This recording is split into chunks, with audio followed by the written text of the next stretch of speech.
Hello everyone, I'm Annelise Gray and I'm the author of the Circus Maximus series about a horse-mad Roman girl called Dido who dreams of being the first girl to race chariots at the Circus Maximus, the greatest sports track in the ancient world. There are 3 action-packed books in the series so far: Race to the Death, in which we meet Dido for the first time, and also her beloved horse Porcellus, with whom she has a particularly special bond. And then there are 2 sequels which continue Dido's adventures. There's Rivals on the Track, and then, just published, we also have Rider of the Storm. I was inspired to write these books for a few reasons. The first being my obsession with horse and pony stories when I was a kid. My absolute favourite was this one, National Velvet, which was written in the 1930s, and if you don't know it, it's the story of a young girl called Velvet Brown, who, like Dido, has an impossible dream. She wins a horse in a village raffle, and she longs to ride this horse at the Grand National, which was the greatest sports horse race in the world. But Velvet has the same problem as Dido. Girls back then weren't allowed to race at the Grand National, just as girls in Dido's world weren't allowed to drive chariots. So that's a problem they both have to overcome, and one of course, many women in history have faced, not being allowed to do something just because it's seen as inappropriate or impossible for a female.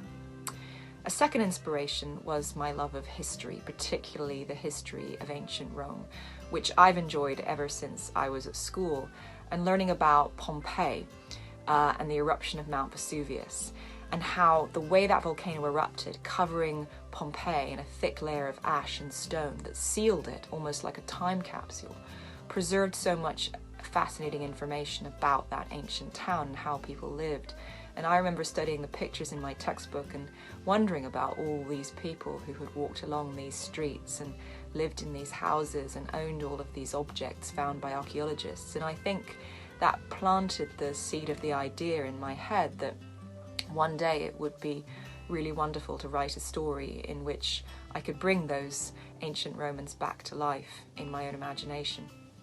Because I love history, I also love reading historical fiction, stories set in the past, and one of the best things about that type of book is that you feel as though you're escaping and you're going somewhere you've never been. It's really the closest that you can get to time travel.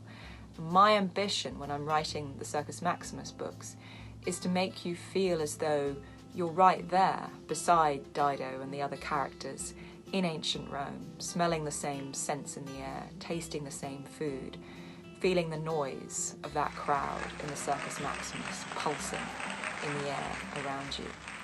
So to try and achieve that, I do a lot of research. I read eyewitness accounts of the races, which describe the horses on the start line, kicking the sides of the starting gates with their hooves, huffing and puffing so you can actually see their breath coming through the gates. I also looked at images from art, like this one, which shows a charioteer in the middle of a race, the reins wrapped around his waist, so that gives him better control over his horses. And you see his horses are about to take the very sharp turn, which was the most dangerous part of the races at the Circus Maximus, and that's where a lot of accidents happen. And you can see in this image one poor charioteer is on the ground and in danger of getting trampled, and there's certainly a lot of accidents in the Circus Maximus series. And I studied images like this one as well to help me get a picture of what the charioteers wore. In 1 or 2 of these you can just see the handle of the knife that the charioteers carried, and that was to cut yourself free of those reins tied around you if your very flimsy wooden chariot suddenly smashes to pieces or someone deliberately runs into you, which was completely within the rules.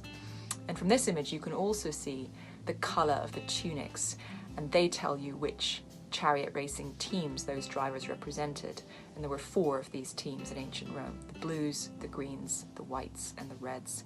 And the people of ancient Rome were passionate about which team they supported, just like modern football fans today, and they would do anything to help their teams win, and that would include things like burying curse tablets under the track.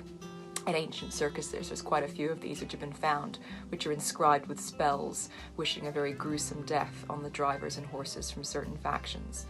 And that fierce cutthroat rivalry between the supporters, particularly between the blues and the greens in ancient Rome, is something that I've really tried to bring into the Circus Maximus books.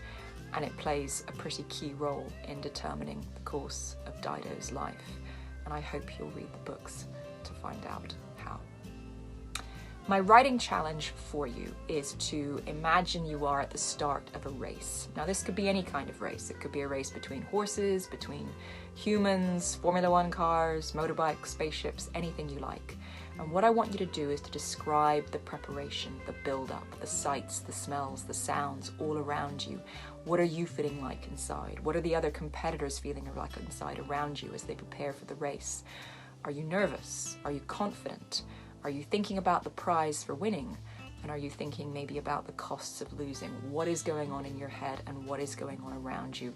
Really try and use all of your senses to describe what it feels like to be on that start line.